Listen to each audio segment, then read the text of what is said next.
silly. He's handy, you know, but he's a real procrastinator. It's wonderful, just the way it is. Oh, but it's falling down, Marie. It has been for the last 30 years. Dad, he just didn't have the time, and... Your father was a wonderful man. I remember he used to tell us jokes in that gentle voice of his about milking the cows by hand. He would lean his cheek against the cow and look right at you and...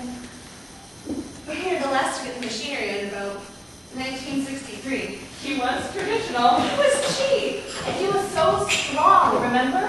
He used to pick us up in both hands. Didn't he used to slice open the cows to relieve their gas?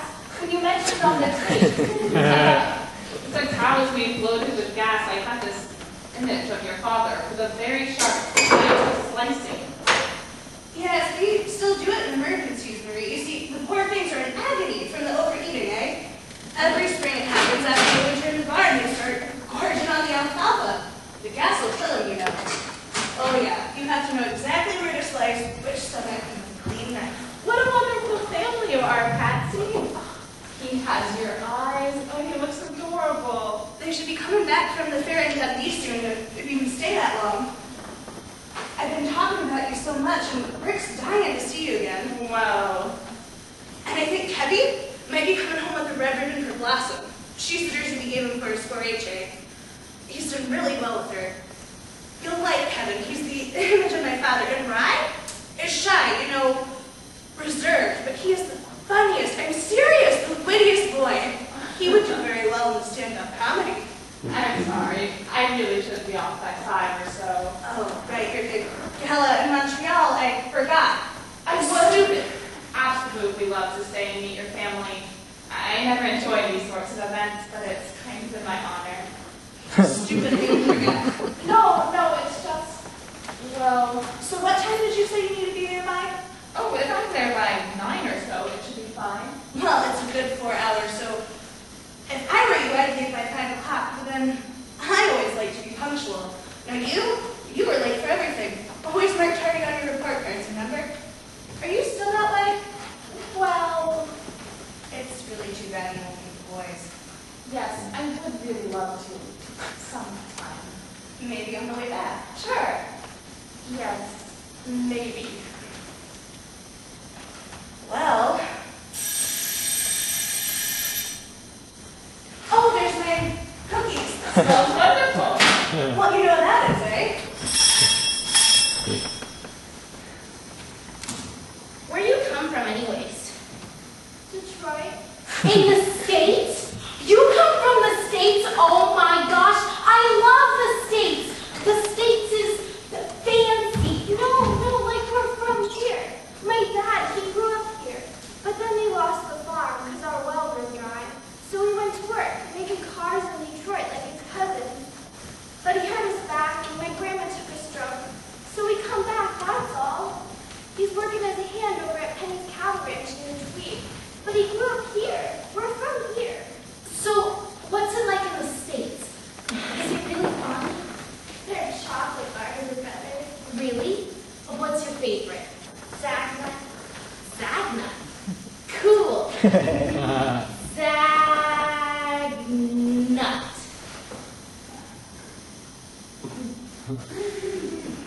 So, how old are you? 9. My birthday was in August 23rd. We went to the Dairy Queen. Oh my gosh! Mine is January 23rd! That's amazing! Maybe you could come to my birthday party. We'll be going skating on the river. Would you like to? Would you like to come, Marie? Because we're going to do lots of other fun stuff too. Like, musical chairs. We'll play musical chairs. And my mother, she sings like this really cool song about this pretty girl who's on her way to a party, and it's like really cold, like 100 below 0. And so she falls asleep in the snow and like freezes in her sleigh ride thing. And my mother, she's singing. And then when she stops, you have to sit in a chair and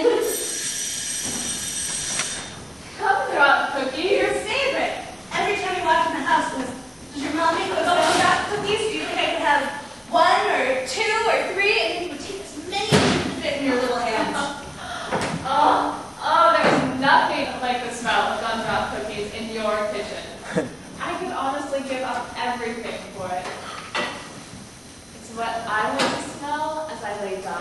or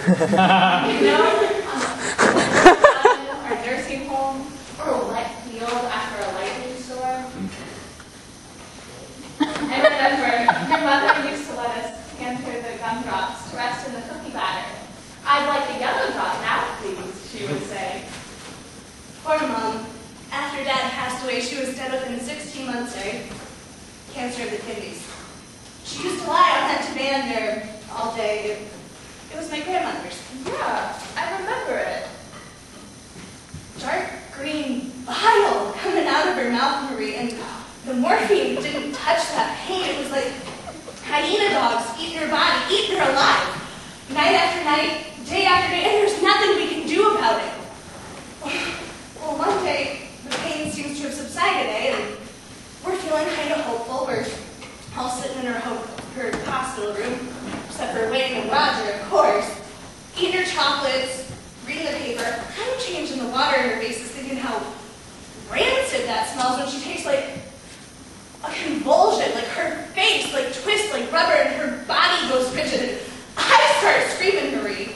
They had a strong army out of that room. This was my mother.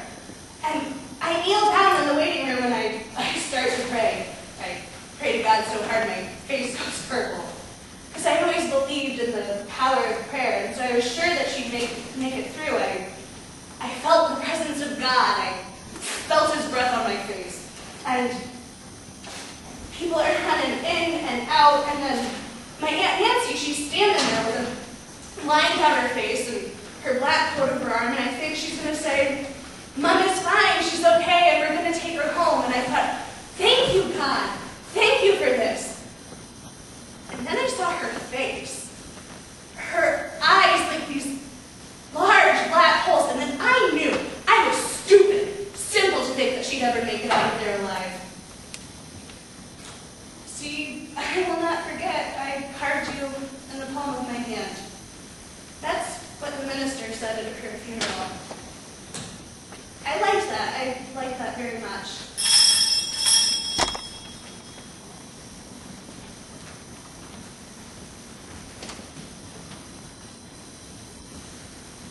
Are you scared because they were teasing you before? I'm not going back. Don't mind them. They're just ignorant. Not going back there. You go back in with me, and you won't get to see them anymore. They say something, I report them to Mr. Eves. You know, the principal with the glass eye. He's really, really nice. And if I report them, they'll get the strap. Because Mr. Eves comes to our house for Christmas dinner. Always has seconds of stuffing. Oh my gosh, you should see that strap. Gary Detcham mom got it once for blowing his nose on his desk. And he said Mr. Eves smiled the whole time he was you know what he was smiling at? The picture of the Queen. Queen of England? She's hardly pretty. I know. My mother even curtsied to her when she saw her in Belleville, like this. Your mother is the Queen? I knew my mother was dying. Aunt Trudy tracked me down, begged me to come back here to Marmora. I stayed on my bed. I couldn't leave my apartment for days until I knew she was dead. I still go to church, you know. I sit there, I even sing in the choir, but I don't believe in God anymore. Not really. Not after that. No, I don't know. Sometimes I do. When do you? After a stomach flu.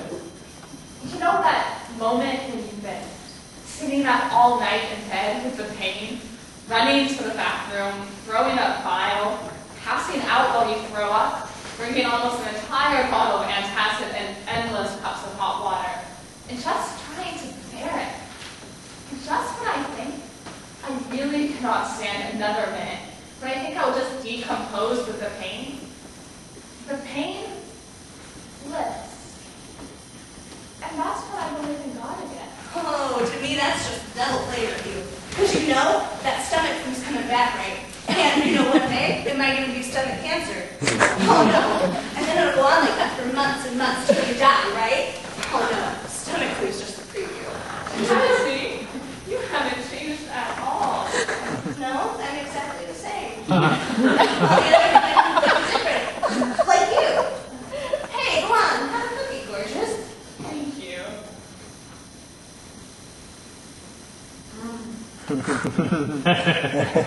Patsy, these are heaven.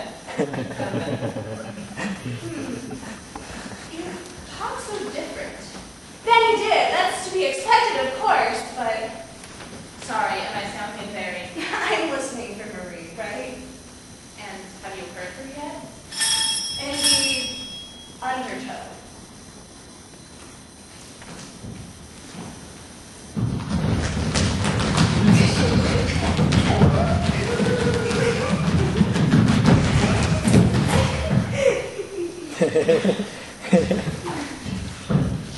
Are you poor? No. You look poor. No, I don't. I mean, only a little.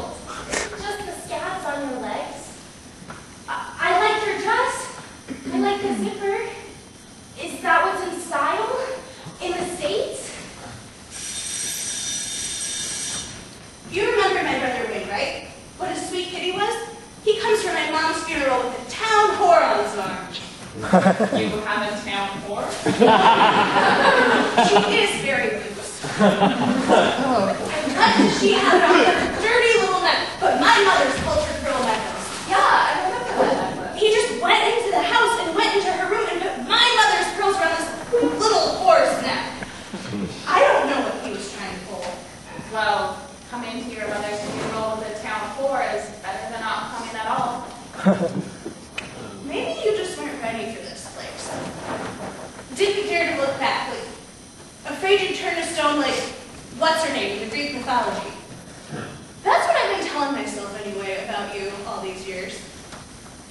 Why you would have done what you did. Abandon you. I come out of a coma and the first thing I say, I go, where's Marie? Where's Marie? I didn't even know if you were alive until I read about you in the paper 10 years later.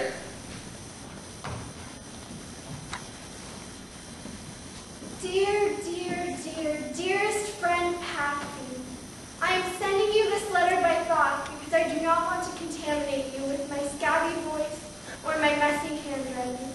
I am sending you this letter by thought to tell you that I will not be bothering you ever again, not you nor anyone in Marmora.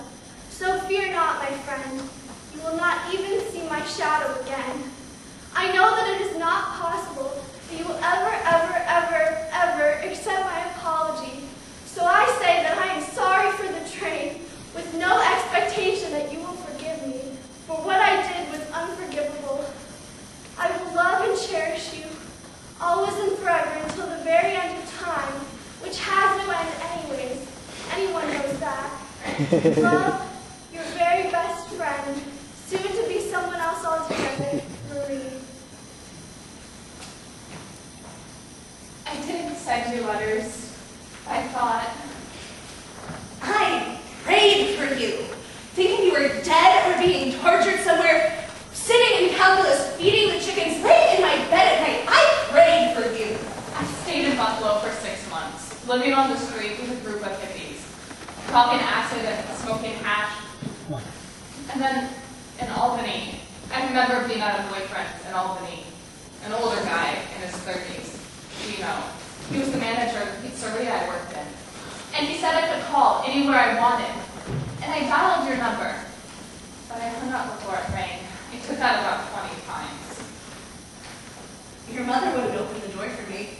She said the whole thing was my fault. I was a tramp and a bad influence, that I had turned you on to LSD. I tried to go to the police, but they said that you were a runaway. You were almost 16, so there was nothing they could do. I remember sitting in Arby's in Buffalo, 15 years old, eating onion rings off money I begged and knowing deep in my stomach that no one was ever coming after me. I always felt if I had told them about everything, you know, like what happened, that they would have gone after you, but you were talking so fast.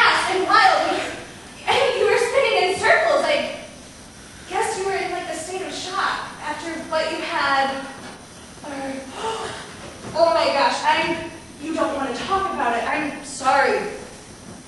I just wish you would have called me, you know? I mean, what were you afraid of?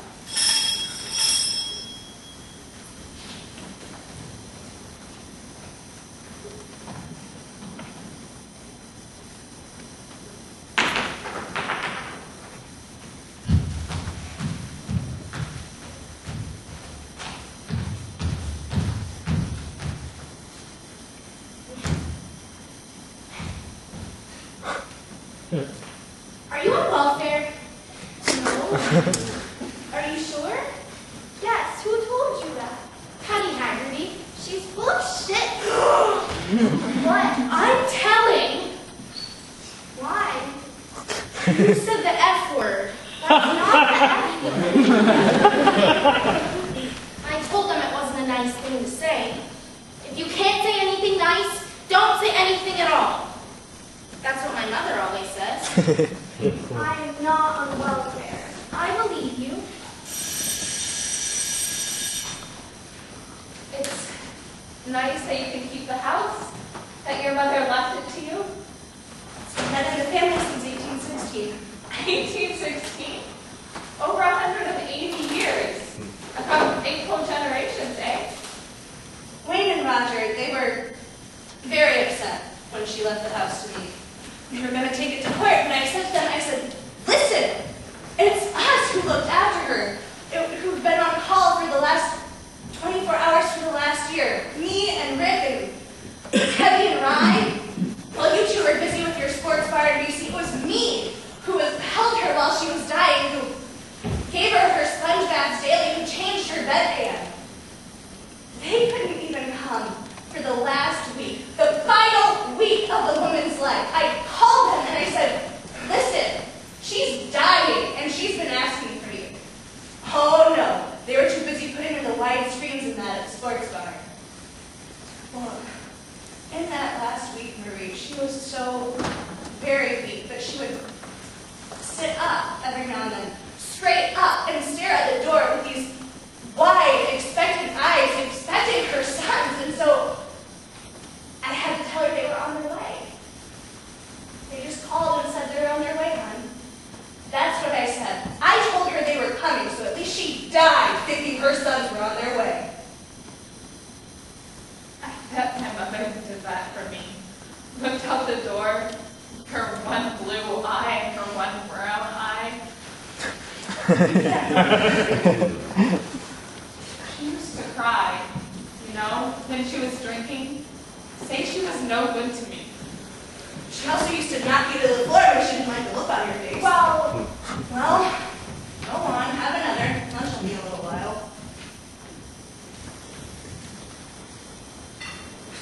That's funny. When you were a kid, you couldn't get enough of them.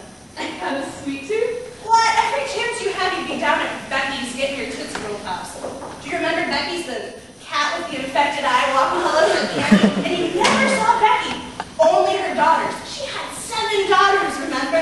And all of them had names starting with B, and you could never tell them apart. You go in there and say, oh, hello, Bettina. Or is it Belinda? No, oh my God, it's Barbara. No, miss, I'm Betsy. Oh, now me, I don't have a sweet tooth. I go straight for the chips and the cheesies, but all seems to go right through me. Now you have the perfect figure. But you have to, it's your bread and butter. I think you look wonderful, Pat. Oh, I do not. I'm fat, but that doesn't matter much around here. All the women are fat. Except the ones who are scrawny by nature. Oh my God, Father. I've been calling you Marie this whole time. Oh, you must want to clobber me. I'm sorry. no. But you would rather that I call you Francesca, right? Your stage name? Well, it has been my name for 20 years. A very good friend of mine picked it for me. And he died and, well, I don't know. I haven't been called Marie Begg in a very long time. Then I hear Marie, You feel like Marie? yes. And?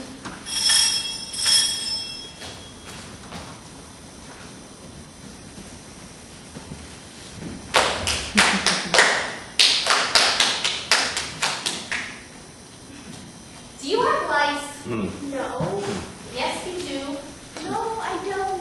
I saw one crawling on your head this morning because you were sitting in front of me in class. You did not. Honest, I did. I know what they look like because my brother had them once. The welfares brought them into the school.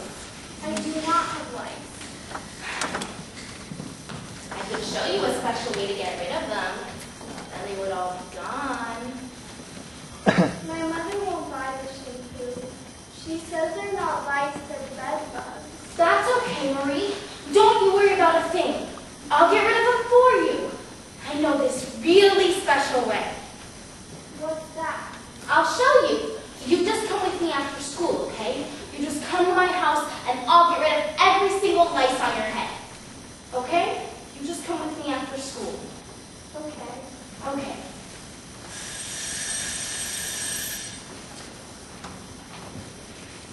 You still have those elegant hands, Francesca. You always did. Have you ever done any hand modeling? Well, no, actually. You should go down for it. I hear you can make a fortune. Oh, maybe I will. You know, for like the sunlight commercials. Right. I saw that commercial you ran for the flavored coffees. I liked it. That was a long time ago, Patsy.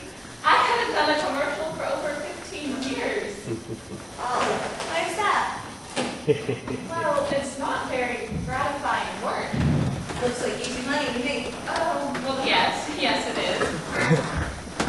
But you're not taken very seriously if you... But you're so famous now, though. Oh, I'm not famous. But you won all those awards. I read about it in the paper. A few junky statues, yes, but those were for the stage. It's the movies, Patsy. The movies make you famous. And I've only been in a couple of very tiny films that only about 3 people saw. You are being overly modest. No, my career is definitely not what it seems to be. Well, I like the commercial. I even went out and bought the copies. I mean, I know you've done much more serious stuff than the commercial. I saw that play you were in that they filmed for TV. What was that? Oh, Head Dabbler. Yes, I liked it. Although I do have to admit I fell asleep. Well, I was very tired. How about I start on our lunch? Would you like a patsy salad? I can make a patsy salad. I would love a Patsy salad. And would you like some ice wine? Sure, why not? Rick Mason himself, he's crazy about wines. He has his own vineyard in Ottawa even. Here is to... At the dark end of the street, that's where we always meet, hiding in the shadows.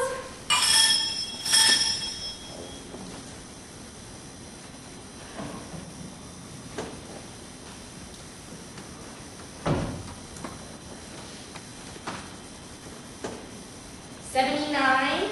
Jeez. 80. Holy crow, don't tell nobody, eh? 81. My mother won't do this. She says no child of hers has lice. That's okay. I don't mind doing it. I like it. 82. Sometimes at night, I'm lying in bed and the itchiness is so bad, I just want to jump out the window and run down the street screaming. And that's it for the knits. Yup.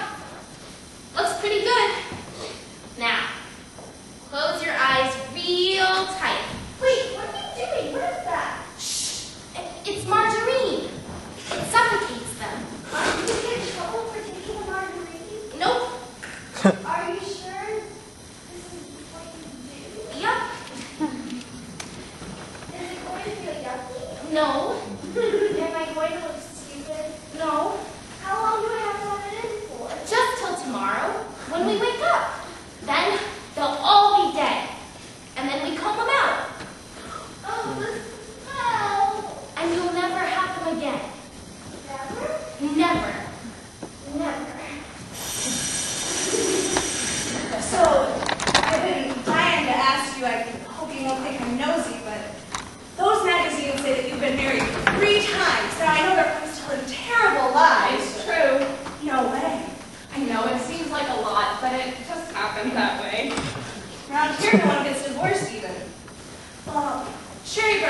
loved Norm, but that's because he was beating on her and the kids, so no one thought the less of her. Come to think of it, there are the Andrews. Well, let's just say it's not common. I thought each one was going to be forever, too. Except the third one, which was just to help my friend Paolo get into the country.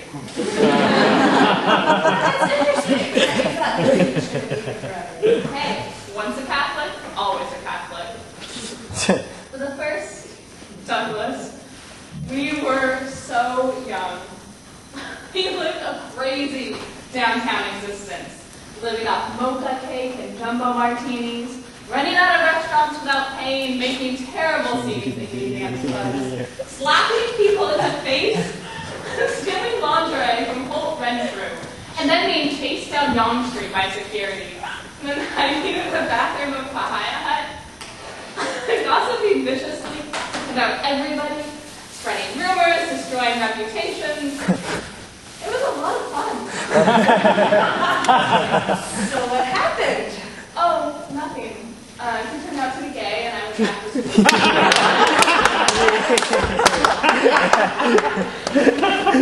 Oh, I don't even think I've met anyone who's gay before. I mean, I've seen them in the movies and on the TV, but...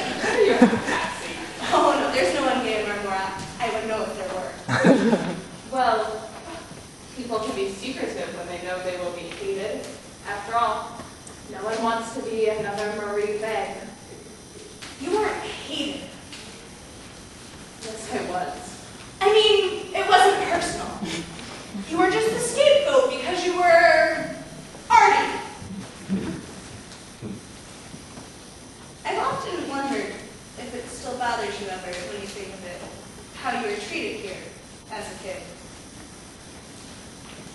Sometimes, in a flash, I'm 11 years old again, and they're throwing stones at me, calling me names and coughing.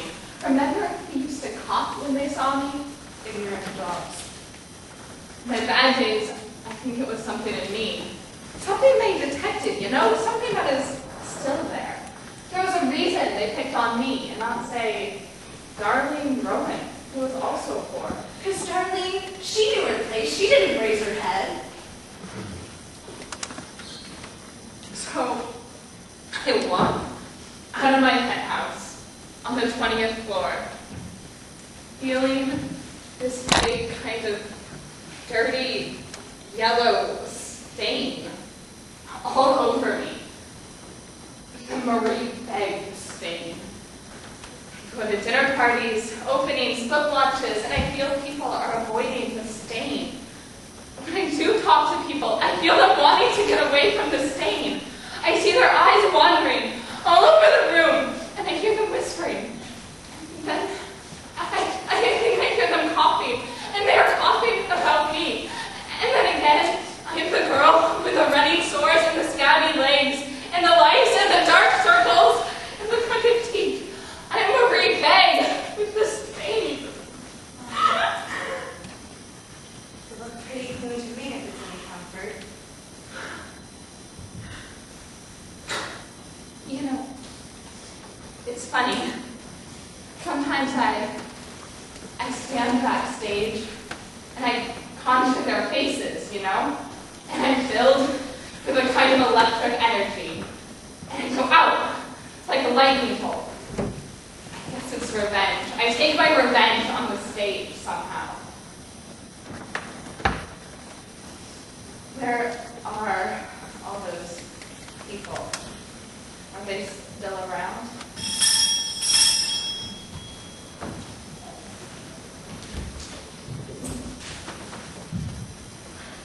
Are you sure it's all right for me to sleep over? Yep, you heard my mom. She is so pretty and so nice. I've never been on a sleepover before. Really? How come? Because I'm glad your mom said yes. I think she was drunk. Don't tell nobody I said that. What are we having for breakfast? A French toast with our very own maple syrup. Marie, I have to ask you something. Are you What is French? Catholic? Exactly. Are you Catholic? What is French toast? Like, I know I like Catholics. It's okay.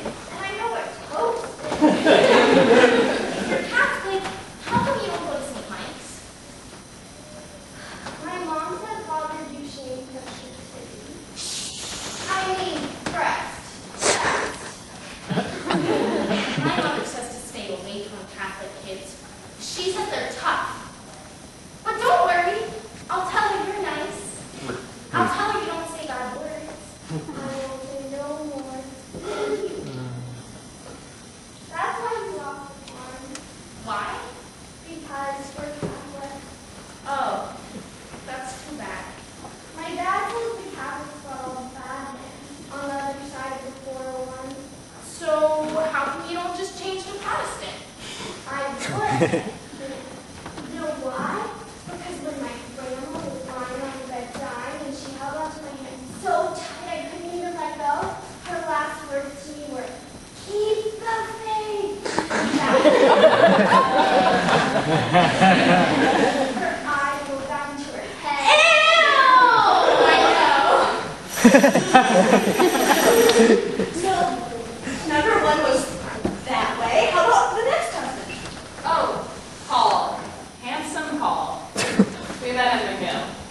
What happened? He was a student at the law school there. We used to meet in his carrel, his study carrel, and the sex was indescribable. It even felt important, like we were working for the French resistance. He was, by far, the most passionate man I have ever met. So what happened?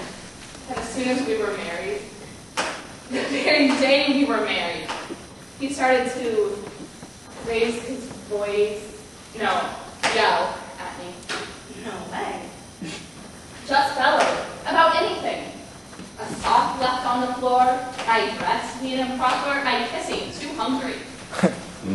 And then, one day, he threw a chair out the window. Oh my God, if someone had been walking with a baby in a stroller.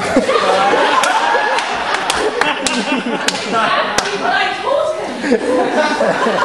So I left. I didn't want my mother all over again. No, you wouldn't. What was he so damn mad about anyway? You really want to know? That time specifically, I cut the banana cream pie with a spoon. We used to do that around here. I did. Oh, yes. My mother would just shake her head. I don't know why I did it. I just liked it. I just liked it.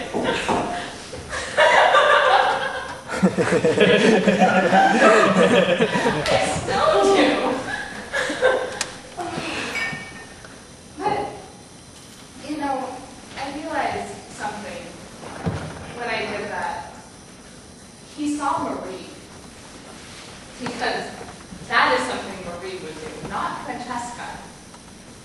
And he certainly did not want to be married to Marie. I mean, who would? I happen to like Marie myself. I was disappointed when you threw your name away. It was like you were throwing away my friend. I was disappointed when you left. Did you know that? Lying in that hospital bed all those weeks, with those broken bones, staring at the ceiling, I saw how I would end up if I stayed. Because I would become what they all thought of me. Because you can't keep fighting what people think of you. Eventually, you have to give up and become it. I would be this strange school teacher, living alone,